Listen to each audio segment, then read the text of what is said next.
하나님의 은혜와 평강이 여러분 심령과 가정 가운데 늘 함께 하시기를 기원합니다. 대지라는 작품으로 노벨 문학상을 수상한 펄벅이라는 여성이 어머니의 초상이라는 작품을 썼습니다. 이 작품은 자신의 어머니를 회고하면서 어머니의 삶을 담은 그런 작품입니다. 22살에 결혼한 나의 어머니는 선교사인 남편을 따라 전혀 알지 못하는 미지의 땅 중국 대륙으로 건너갔다. 이렇게 시작합니다. 중국에서 두려움과 굶주림 속에 선교하며 7명의 자녀를 낳았습니다. 그 가운데 4명은 병들어서 어머니 품에서 하늘나라로 가게 됩니다. 그리고 남은 3명의 자녀를 사랑과 믿음으로 어머니가 양육하셨다는 것입니다. 자녀를 잃은 슬픔, 그러나 전혀 얼굴에 슬픈 표정을 짓지 않고 늘 밝고 맑은 얼굴로 사셨고, 기회가 있을 때마다 찬양을 하고 노래를 부르며 노래를 가르치며 함께 노래하는 가정을 이루었습니다. 그리고 힘들고 어려울 때마다 주님을 바라보고 기도하셨고 자녀들에게 꿈과 소망을 심어주었습니다. 좋은 그림이 있다면, 재미있는 그림이 있다면 그 그림을 가져다가 아이들 방에 붙여놓고 그림을 보면서 즐거워하게 하셨고, 비록 낡은 옷이지만 아이에게 옷을 입힐 때에는 깨끗하게 빨아서 마치 새 옷을 입는 것처럼 그렇게 옷을 입혀주셨고, 옷에다가 때로는 무늬를 그려주거나 수를 놓아서 아이에게 꿈과 소망을 심어 주었다는 것입니다. 그렇게 맑고 밝게 사랑스러운 어머니가 때로는 자녀가 잘못했을 때는 아주 호되게 꾸중을 하셨습니다. 엄격하게 훈계하셨고 심지어는 매를 들기도 하셨습니다. 그런데 그 매를 맞으면서 세 자녀가 전혀 상처를 받지 않았다는 것입니다. 왜냐하면 그 매는 사랑의 매였기 때문에, 매를 맞으면서도 나를 바르게 키우고자 하는 어머니의 사랑을 크게 느꼈기 때문에 전혀 상처를 받지 않았다. 어머니가 자녀들에게 종종 하나님의 말씀을 들려주셨습니다. 그 말씀을 읽고 들으면서 암송하게 하셨습니다. 특별히 시편의 말씀을 자주 들려주셨는데, 어린 펄벅에게는 시편 84편 5절 6절 말씀을 들려주셨고 암송하게 하셨습니다. 주께 힘을 얻고 그 마음에 시온의 대로가 있는 자는 복이 있나이다. 그들이 눈물 골짜기로 지나갈 때에 그곳에 많은 샘이 있을 것이며 이른 비가 복을 채워주나이다. 마치 어머니의 신앙 고백과 같이 인생을 살아가면서 슬픔의 골짜기로 지나갈 때가 있지만 하나님께서 은혜로 채워주신다. 이른 비로 덮어주신다. 하나님의 은혜 가운데 모든 고난과 슬픔을 이겨갈 수 있다고 말씀을 암송케 해주셨다는 것입니다. 고난의 자리에서 펄벅 여사의 어머니가 의지했던 것은 오직 하나님, 오직 말씀, 오직 믿음으로 모든 고난을 이겨나가셨다는 것입니다. 그래서 그 작품 속에 펄벅 여사가 어머니를 회고하면서 결정적으로 남기는 이야기, 나는 어머니로부터 사랑을 받았고 어머니의 그 신앙을 통하여 하나님의 말씀을 배웠다고 그렇게 그 작품 속에서 그려주고 있습니다. 여러분 어떻습니까? 여러분은 부모님께 무엇을 배웠습니까? 부모님을 통하여 무엇을 받았습니까? 여러분은 자녀에게 무엇을 가르치고 있습니까? 무엇을 보여주고 있고 무엇을 남겨주고 있습니까? 우리가 신명기 말씀으로 다시금 돌아와서, 신명기는 이스라엘 백성들이 애굽에서 나와 40년 광야 여정을 끝내고 이제 가나안 땅 들어가기 직전에 다시 한번 회고하면서 하나님이 구원하셨다, 하나님이 40년 동안 지키셨다, 하나님이 우리에게 말씀을 주셨다, 이 말씀 계명을 붙잡고 가나안 땅에 들어가는 거야.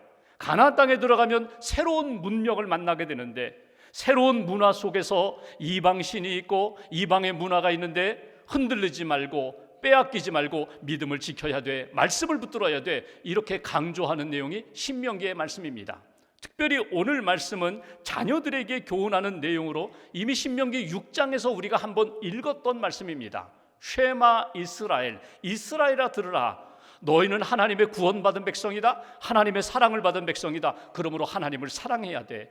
하나님의 말씀을 가슴에 새겨야 돼. 하나님의 말씀을 지켜 행할 뿐만 아니라 그 말씀을 너희의 자녀들 다음 세대에게 가르쳐야 돼. 이것이 신명기 6장에서 주신 말씀입니다. 근데 오늘 11장에 또다시 반복하면서 하나님의 구원받은 백성은 어떻게 살아야 되는가, 특별히 자녀들 앞에서 우리는 무엇을 보여주고 무엇을 강조하며 무엇을 가르쳐야 되는가, 이렇게 전해주시는 말씀이 오늘 본문의 말씀입니다. 가정의 달을 맞이하고 어린이 주일을 맞이한 우리들이 하나님 앞에서 붙들어야 할 것이 무엇인지, 우리의 자녀들에게 남겨주고 가르쳐야 할 것이 무엇인지를 말씀의 거울로 한번 비춰보면서 다시 한번 하나님이 주시는 말씀을 듣고 그 말씀으로 승리하는 저와 여러분들 되시기를 주님의 이름으로 기원합니다. 본문 18절 말씀을 다시 한번 봉독하겠습니다. 18절 한 절 함께 봉독합니다. 이러므로 너희는 나의 이 말을 너희의 마음과 뜻에 두고 또 그것을 너희의 손목에 매어 기호를 삼고 너희 미간에 붙여 표를 삼으며. 아멘. 하나님이 모세를 통하여 이스라엘 백성들에게 말씀을 주셨습니다. 십계명과 계명을 주셨습니다. 하나님으로부터 받은 말씀, 하나님의 말씀을 마음과 뜻에 두라고 강조합니다. 여러분, 이것은 누구에게 주신 말씀인가 하면 부모에게 주신 말씀입니다. 하나님의 말씀을 받는 부모는 그 말씀을 마음에 두고 뜻에 두라. 이 말씀이 무엇입니까? 말씀으로 충만하게 채우라는 것입니다. 내 마음 속에, 내 삶 속에 말씀이 중심이 되도록, 말씀이 충만하게 채워지도록 말씀으로 가득 채워라. 뜻, 내 생각과 계획과 모든 뜻이 하나님의 뜻과 연결되어야 한다는 것입니다. 하나님의 뜻 따로 있고 내 뜻 따로 있는 것이 아니라 내 뜻이 곧 하나님의 뜻이고 하나님의 뜻이 곧 내 뜻이 되도록 그렇게 말씀과 연결되고 말씀에 충만한 삶을 살아야 된다. 더 나아가 여기 말씀을 손목에 매라고, 미간에 붙이라고 말씀했습니다. 여러분, 말씀을 어떻게 손목에 매요? 말씀을 기록한 띠, 그 줄을 손목에 매라는 것입니다. 여러분, 손목에 맨다는 것은 무엇일까요? 이 손목은, 손은 모든 행위를 대표합니다. 행실을 대표합니다. 그러니까 무슨 일을 하든지 내가 무슨 일을 행할 때 말씀과 연결되어서 말씀의 뜻에 맞추어서 모든 행함이 이루어져야 된다.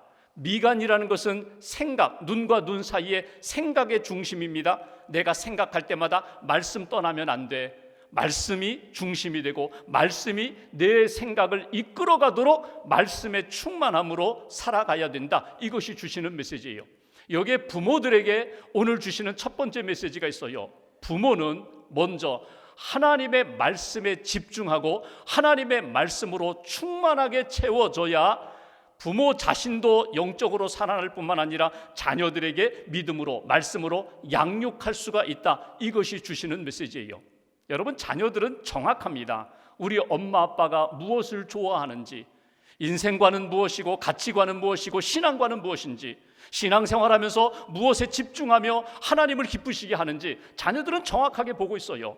교회만 다닌다고 해서 믿음의 사람이 아니라 우리 엄마 아빠가 하나님의 말씀에 대하여 어떤 관심이 있고 집중하며 말씀대로 순종하는지 정확하게 자녀들이 보고 있어요. 내가 하나님의 말씀에 사로잡히면, 내 인생을 하나님의 말씀에 이끌려서 말씀대로 살아가면 자녀들이 그것을 보고 그대로 따라간다는 거예요. 여러분, 우리 자신이 우리 자녀들에게 보여줄 것, 남겨줄 것이 무엇입니까? 믿음입니다. 하나님이 우리에게 주신 은혜와 복입니다. 그 복된 길을 걸어가는 것을 우리의 삶을 통하여 먼저 보여주어야 한다. 이것이 주시는 메시지예요. 여러분, 자녀들을 위하여 기도하고 축복할 때에 하나님, 먼저 나 자신이 말씀에 집중하기로 합니다. 믿음의 삶을 살기로 합니다. 내가 말하는 것, 행하는 것, 준비하는 것, 계획하는 이 모든 일들이 하나님의 기쁨이 되기로 합니다. 항상 말씀에 사로잡혀 말씀에 이끌려 살아가는 인생이 되어야 한다. 우리가 보통 교육에 대한 이야기를 할 때 여러 가지 교육에 대한 이야기를 합니다. 여러분, 교육 배우고 가르치는 것입니다. 가르치고 배우게 하는 것입니다. 여러분, 교육의 종류 가운데 제일 원초적인 교육이 있다면 생물학적인 교육입니다. 엄마가 있고 아기가 있어요. 동물로 이야기하면 어미가 있고 새끼가 있어요. 자연스럽게 사랑을 쏟고 그리고 가르쳐줍니다. 기술을 가르쳐줍니다. 먹는 기술을 가르쳐줍니다. 살아가는 방법을 가르쳐줍니다. 그리고 자녀는, 어린 새끼는 그 어미가 가르쳐주는 대로, 어미가 행하는 대로 그대로 모방하는 거예요. 모방하면서 기술도 배우고 모방하면서 살아가는 방법도 터득하게 돼요. 그런데 생물학적인 교육 가지고는 부족해요. 철학적인 교육이 필요합니다. 지식을 줍니다. 정보를 줍니다. 그리고 그 자녀가 믿음으로 잘 성장할 수 있도록, 건강한 사람으로 성장할 수 있도록 생각할 수 있는 논리성을 키우게 됩니다. 철학적인 사람, 사고할 줄 아는 인간이 되게 하는 거예요. 더 나아가 인격적인 교육도 있어요. 전인교육, 생각하는 것, 느끼는 것, 의지, 계획하고 행하는 이 모든 것들이 다른 사람 보기에 부끄럽지 않게 전인적으로 반듯하게 바르게 살아가는 거예요. 사회 속에서 필요한 구성원이 되도록 만드는 거예요. 그런데 생물학적이거나 철학적인 것이나 인격적인 것, 그것으로 완전한 인간이 될 수 있는가? 아니에요. 성경은 우리에게 이렇게 말씀합니다. 반드시 믿음의 교육이 필요하다. 믿음이 필요하다. 신앙교육이 필요하다는 거예요. 신앙교육이 무엇입니까? 하나님의 말씀을 통하여 우리에게 주신 너는 누구냐? 그리고 너는 누가 지었느냐? 나는 하나님의 피조물입니다. 이 세상은 하나님이 창조하셨고 이 세상은 하나님의 역사 가운데 이루어져 갑니다. 창조주 하나님을 기억하고 하나님을 믿고 하나님이신 말씀대로 살아가는 것, 이것이 신앙교육이거든요. 오늘 우리에게 필요한 것, 먼저 부모된 우리가 하나님의 말씀에 사로잡히고 말씀으로 충만하게 채워지고 말씀으로 자녀들 앞에 본을 보일 수 있는 신앙교육이 우리에게 늘 살아있어야 한다는 거예요. 찌르면 말씀이 나와요. 찌르면 말씀에 합당한 삶의 모습이 나타나요. 이것이 우리 부모들이 먼저 하나님의 말씀에 집중하고 말씀으로 충만하게 채워져야 한다. 여러분, 인생을 살아가면서 자녀들에게 망하라고 가르치는 부모가 없습니다. 잘못되라고 가르치는 부모가 없어요. 다 바른 교훈을 합니다. 잘 되기를 원합니다. 정직해야 돼, 진실해야 돼, 하나님도 사랑하고 이웃도 사랑하고 돕는 사람이 되어야 돼, 어느 공동체 가든지 정확하게 섬기는 사람이 되어야 돼, 다 좋은 이야기를 해요. 근데 때로는 말은 그렇게 교훈하는데 내 삶이 자녀들의 눈에 엄마 아빠의 말과 행실이 전혀 다른데 이렇게 나타날 때가 있다는 거예요. 그러면 자녀들이 무엇을 따라갈까요? 말을 따라가는 것이 아니라 엄마 아빠의 행실을 따라가게 돼요. 예를 들면 전화가 왔어요. 아이가 전화를 받는데 들어보니까 아는 사람이에요. 근데 전화 받고 싶지 않아요. 전화 받고 싶지 않으니까 엄마가 아이에게 없다고 그래, 없다고 엄마 나갔다고. 그래서 아이가 이야기합니다. 엄마 외출하셨는데요. 그리고 전화 끊었어요. 여러분, 이 상황, 여러분 그럴 수 있는 상황이죠. 근데 여러분 정확하게 한번 보십시오. 아이에게 거짓말을 시키는 거예요. 그리고 아이는 생각합니다. 이렇게 거짓말해도 되는구나. 엄마가 교회 다니시는데, 집사님이신데, 권사님이신데 이래도 되는가? 그래도 되는가 보다. 여러분, 말과 행실이 다르면 아이들은 행실 따라갑니다. 신앙 교육을 우리가 아이들에게 말씀을 가르치고 믿음을 가르친다고 하면서 내 삶이 말씀에서 떠나면 아이들에게 바른 믿음을 심어줄 수가 없다는 거예요. 그래서 우리가 하나님 앞에 더 겸손히 말씀에 사로잡히려고 힘쓰고 자녀들에게 하나님의 말씀의 표본을 보이려고 그렇게 몸부림치는 거예요. 어떤 권사님이 계셨어요. 4명의 자녀를 아주 반듯하게 잘 양육하셨습니다. 칭찬이 자자해요. 사람들이 권사님 어떻게 내 자녀를 그렇게 바르게 아주 멋진 아들딸로 양육하셨느냐고. 권사님이 그때마다 하는 이야기가 있습니다. 저는요 초등학교밖에 나오지 못했어요. 저는요 아이들에게 가르칠 수 없어요. 가르칠 것도 없어요. 그런데 학교 갔다 와서 아이들이 이렇게 방에서 책상에 앉아 숙제하고 공부할 때 너무 고마워서, 그렇게 공부하는 자녀들이 너무 고마워서 저는 책상 옆에 앉아가지고 성경을 읽었어요. 성경을 읽다가 눈이 침침하고 눈이 아프면 뜨개질을 했어요. 미안해서, 고마워서, 미안해서 성경책 읽다 눈이 아프면 뜨개질하고, 뜨개질하다가 손이 아프면 다시금 성경 읽고, 그것도 힘들면 그냥 기도하고, 그렇게 저는 자녀들 곁에서 그냥 성경 읽고 뜨개질한 것밖에 없어요. 이게 신앙교육이에요. 내 삶의 모습을 통하여 자녀들에게 믿음을 심어주고 하나님을 경외하는 경건의 삶을 심어주는 것. 오늘 첫 번째로 우리에게 주시는 메시지가 있습니다. 부모들이요, 먼저 하나님의 말씀에 집중하라는 거예요. 하나님의 말씀에 합당하게 살아가라는 거예요. 내 인생 전부가 하나님의 말씀으로 충만하게 채워지는 인생이 될 때 자녀들이 부모의 모습을 보고 그 신앙의 삶을 따라가는 그런 가정이 된다, 그런 자녀가 된다. 두 번째 19절 말씀 보실까요? 19절 한 절 함께 봉독하겠습니다.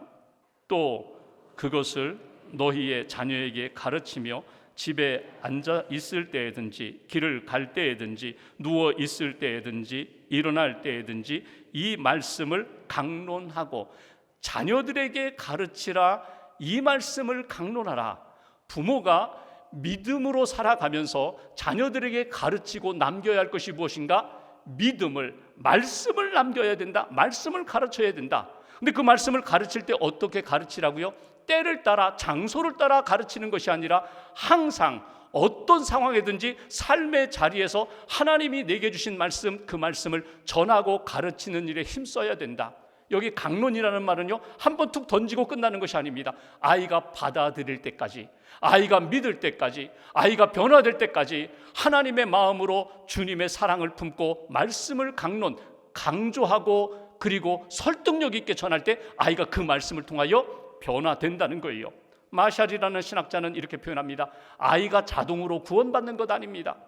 아이는 구원의 약속을 받고 그 약속의 말씀으로 주님을 만날 때 아이가 구원도 받고 아이가 변화도 되고 성장하는 것입니다. 이 일을 누가 한다고요? 학교 선생님이, 교회 선생님이 먼저 하는 것이 아니라 부모가 먼저 하는 거예요. 가정에서 어린 자녀들에게 하나님의 말씀을 가르칩니다. 하나님의 말씀을 보여줍니다. 하나님의 말씀 붙잡고 기도합니다. 그러면서 자녀들이 말씀을 통하여 주님을 만나고 복음을 만나고 말씀 안에서 믿음을 갖고 구원의 삶을 살게 되는 거예요. 여러분, 우리가 교회 다니면서 신앙생활하는 궁극적 목적이 무엇입니까? 구원받기 위해서예요. 교회는 오래 다녔는데 구원의 확신이 없다면 여러분, 구원의 확신이 임할 때까지 기도하고 말씀을 붙잡고 주님이 내 안에 계시고 내가 주님 안에 있습니다. 주님이 내 모든 죄를 용서하시고 나는 구원받은 백성입니다. 오늘 밤 죽어도 나는 천국 갑니다. 이 믿음의 확신이 있어야 내가 제대로 된 신앙인이 되는 거예요. 자녀들에게 무엇을 남기시겠어요? 자녀들에게 재산을 남기고 지식과 경험, 많은 것을 남기지만 여러분 구원의 복음을 남기지 못한다면, 자녀가 구원받지 못한다면 여러분, 이것처럼 안타까운 일이 어디 있어요? 자녀들이 예수님을 만나고 복음을 만나고 구원 받을 때까지 강론하라, 기도하며 말씀 전하며 권하라. 두 번째 주시는 메시지가 있습니다. 부모님들은 자녀에게 진리의 말씀, 구원의 말씀, 은혜의 말씀, 생명의 말씀을 계속 가르쳐야 된다는 거예요. 언제까지? 구원받을 때까지, 주님을 만날 때까지, 본인 스스로가 말씀 붙잡고 믿음으로 담대히 살아갈 때까지 계속 강조하는 그런 부모가 되어야 한다. 여러분, 자녀들은 부모가 기도하는 방향으로 움직여요. 자녀들에게 말씀을 강조하는 방향으로 움직여요. 자녀들에게 믿음의 사람이 되어야 돼, 이렇게 강조하면서 성공만 강조하면 그 방향으로 가게 되는 거예요. 물질적인 것만 탐하면 그 방향으로 가는 거예요. 너는 하나님의 백성이다, 하나님의 사람이다, 믿음 안에서 하나님 기뻐하시는 꿈을 꾸며 하나님이 주신 비전 따라 살아가야 돼, 강조하고 기도하고 말씀을 전하면 그 방향 붙잡고 믿음으로 걸어간다는 거예요. 구체적으로 내가 하나님의 말씀을 가르칠 능력이 없는데, 나는 너무나 부족한데, 여러분 이렇게 시작하면 돼요. 내가 만난 하나님, 내가 받은 은혜, 내가 고백하는 하나님에 대하여 이야기해 주시면 돼요. 그걸 간증이라고 표현하죠. 나는 하나님의 은혜를 이렇게 만났어. 내가 너무너무 힘들었는데 하나님이 내게 이렇게 은혜를 주셔서, 하나님이 나를 사랑해 주셔서 그 이야기를 하는 거예요. 한 말씀을 받았어요. 말씀을 깨달았어요. 그러면 그 말씀을 내가 그냥 깨달은 대로 전해주면 돼요. 이 말씀을 깨닫고 힘을 얻었다, 이 말씀 붙잡고 기도했더니 하나님 문을 열어주셨다. 하나님이 주신 은혜의 간증, 깨닫게 해주신 말씀 붙잡고 자녀들에게 그대로 전하라는 거예요. 오늘 20절에 보면은 이런 말씀이 있습니다. 내 집 문설주와 바깥문에 기록하라. 이건 뭐예요? 집안의 모든 분위기를 주님을 생각하고 주님을 만날 수 있는 분위기를 만들라는 거예요. 이 문을 나갈 때 들어올 때마다 문설주에다가 이렇게 말씀을 이렇게 붙여놓는 거예요. 이스라엘 백성들이 전통적으로 붙여놓는 문구가 하나 있습니다. 여호와께 성결, 여호와께 성결. 하나님 앞에 거룩함으로 살겠다는 거예요. 집을 나갈 때뿐만 아니라 들어올 때도 하나님, 내가 밖에서 사람들 만나고 일을 하면서 혹이라도 거룩을 잃어버렸다면 회개합니다. 거룩한 심령으로 가정에 들어가게 해주세요. 집안 분위기가 항상 말씀을 볼 수 있도록, 말씀을 느낄 수 있도록 성경 구절도 써놓고 성화도 놓고 성경에 좋은 영적인 메시지가 담겨있는 그런 기념물도 놓으면서 하나님이 기뻐하시는 그런 믿음으로 하나 될 수 있도록 그렇게 분위기를 만들라. 여러분 21절에 보시면 부모가 자녀에게 하나님의 말씀, 진리의 말씀, 은혜와 구원의 말씀을 전하면 하나님이 어떤 복을 주신다고요? 너와 너희의 자녀들이 여기서 오래오래 살 것이다. 21절 끝부분에 보면 이렇게 말씀합니다. 하늘이 땅을 덮는 날과 같으리라. 하늘이 땅을 덮는다는 거 뭐예요? 하나님의 은혜로 우리를 이렇게 품어주신다는 거예요. 하나님의 사랑으로 품어주신다는 거예요. 하나님의 은혜가 믿음의 부모들뿐만 아니라 위하여 기도하는 자녀들, 말씀을 가르치는 그 자녀들, 말씀을 받는 자녀들의 심령 가운데 하나님의 은혜의 역사를 만나게 되리라. 이것이 주시는 메시지예요. 자녀 교육할 때에 여러분 신앙교육으로 대표적인 청교도들의 자녀 교육이십니다. 그들은 이렇게 생각합니다. 자녀는 내 자식이 아니라 이건 주님의 자녀다. 내 소유물이 아니라 하나님이 나에게 잠깐 맡겨주셔서 양육하도록 맡겨주신 하나님의 선물이다. 그러니까 부모 욕심 따라서 자녀를 양육하지 않아요. 부모의 꿈을 따라서 자녀를 양육하지 않고 하나님의 마음과 하나님의 꿈을 심어주면서 하나님의 자녀로 이렇게 양육합니다. 또 하나, 선생은 내가 아니라 성경이 선생이라는 마음이에요. 내가 가르치는 건 한계가 있으니까 성경을 만나게 해요. 말씀을 만나게 해요. 말씀이 아이에게 직접 가르치도록 성경을 가까이 하게 하는 것. 또 하나, 교육은 설득으로 끝나지 않고 훈련으로 이어지게 합니다. 한번 설명하고 끝나는 것이 아니라 계속 말씀으로 훈련받게 하고 기도로 훈련받게 하고 생각하는 거나 행동하는 것이 말씀으로 하나님으로 연결되도록 그렇게 가르쳤다는 거예요. 예를 들어 자녀가 거짓말을 했어요. 너 거짓말하면 벌받아. 거짓말하면 안 돼. 그렇게 끝내지 않고 성경책 가지고 와라. 그리고 성경 잠언 19장 9절 말씀 한번 펴서 읽어봐. 자녀가 펴서 읽습니다. 거짓 증인은 벌을 면하지 못할 것이요 거짓말을 뱉는 자는 망할 것이니라. 이렇게 성경은 말씀합니다. 그대로 살아가라. 거짓말하는 자 반드시 망한다.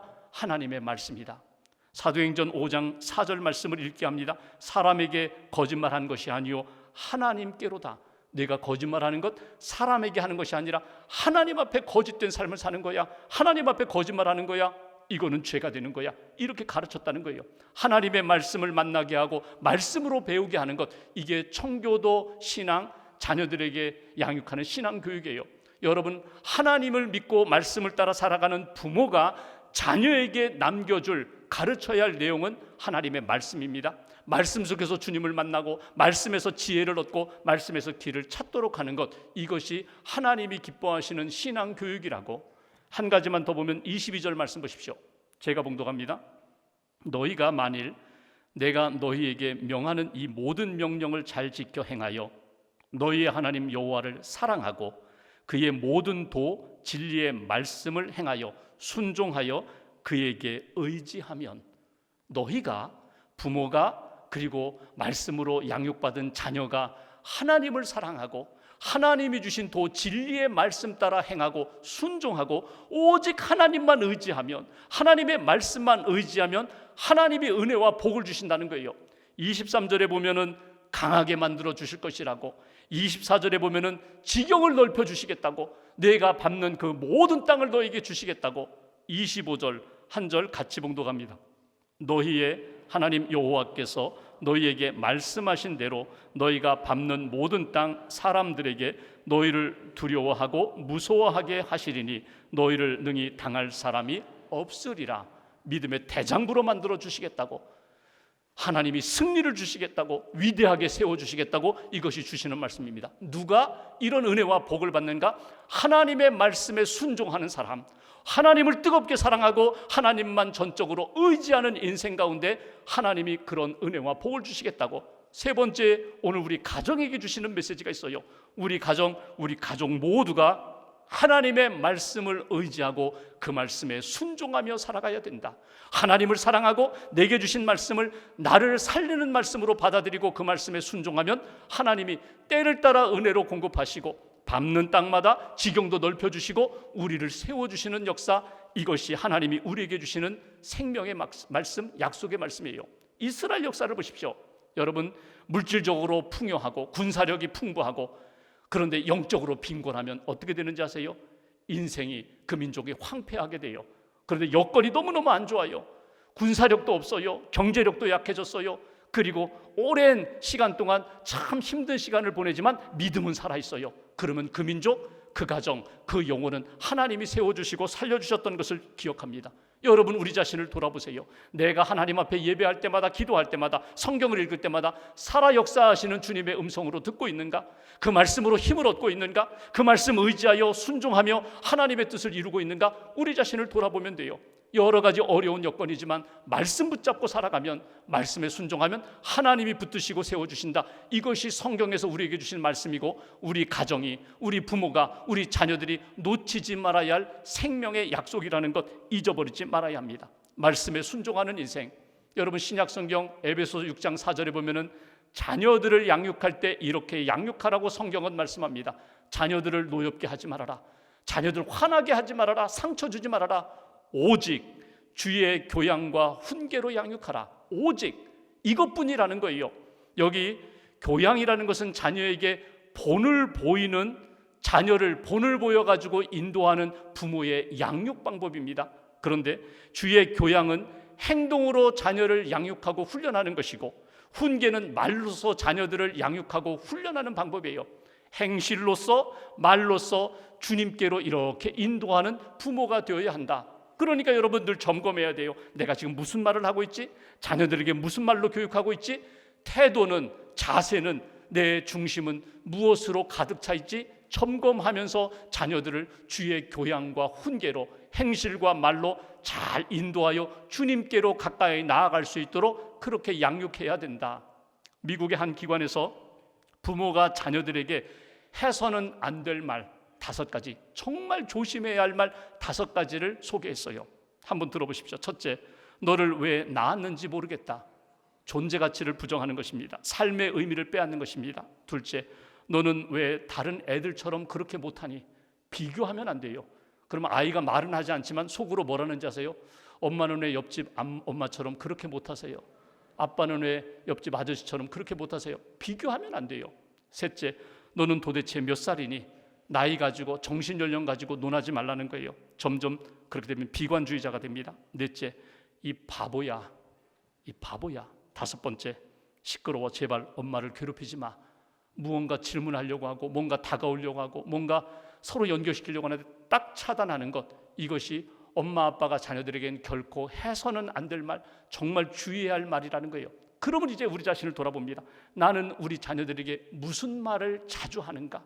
무슨 말을 많이 하는가? 여러분, 솔직하게 자신을 돌아보면요, 내가 자주 하는 잔소리가 있어요. 하루에도 수십 번 던지는 말이 있어요. 이것이 내 자녀의 영혼을 살리는 말인가? 아니면 무너지게 하는 말인가? 자녀들에게 한번 물어보시면 엄마 아빠가 무슨 말 많이 하지? 할아버지 할머니가 무슨 말 많이 하니? 물어보면 정확하게 아이들이 대답합니다. 그렇다면 우리가 해야 할 말이 무엇입니까? 자녀들의 영혼을 살리기 위하여, 자녀들의 믿음으로 이렇게 성장하기 위하여 우리의 자녀들에게, 손주들에게 가장 많이 해야 할 말이 무엇일까? 한번 이렇게 기도하고 생각해 보면 떠오르는 말이 있어요. 힘들지? 괜찮아. 힘들지? 괜찮아. 자녀가 와서 뭐 이런저런 이야기해요. 손주가 와서 이런저런 이야기해요. 그때 토달지 말고, 왜냐고 그렇게 다그치지 말고, 그렇구나. 그랬구나. 힘들구나. 아프구나. 슬프구나. 아이고 어쩌나. 그렇구나. 그러면 아이가 벌써 통하는 것이 있어요. 믿음의 사람이기 때문에 사랑을 고백해야 합니다. 사랑한다고. 엄마 아빠가 너를 사랑한다고. 정말 사랑한다고. 다 아는 이야기인데요. 아니, 또 해야 돼요. 사랑한다고. 하나님이 너를 사랑한다고. 엄마 아빠가 너를 사랑한다고. 그리고 마지막에 꼭 해야 할 한마디가 더 있습니다. 그것은 기도한다고. 아빠가 꼭 기도하겠다고. 엄마가 기도하겠다고. 엄마 아빠가 이렇게 기도하니 너도 기도하라고. 우리 같이 기도하자고. 그러면 그 영혼이 이렇게 말씀 가운데, 성령의 은혜 가운데 이렇게 살아나게 된다는 거예요. 가정의 달 5월입니다. 오늘 어린이 주일입니다. 나는 하나님 앞에서 어떤 부모인가? 나는 자녀에게 무엇을 보여주고, 무엇을 가르치고, 무엇을 남기고 있는가? 우리 가정은 하나님의 말씀과 은혜가 충만한가? 다시 한번 점검하는 것입니다. 그리고 말씀이 우리 안에 살아있으면, 성령이 우리 안에 살아있으면 우리 가정이 이렇게 회복될 것입니다. 우리 자녀들이 살아나게 될 것입니다. 그런 은혜를 경험하는 복된 한 주간 되시기를 주님의 이름으로 기원합니다. 기도하겠습니다.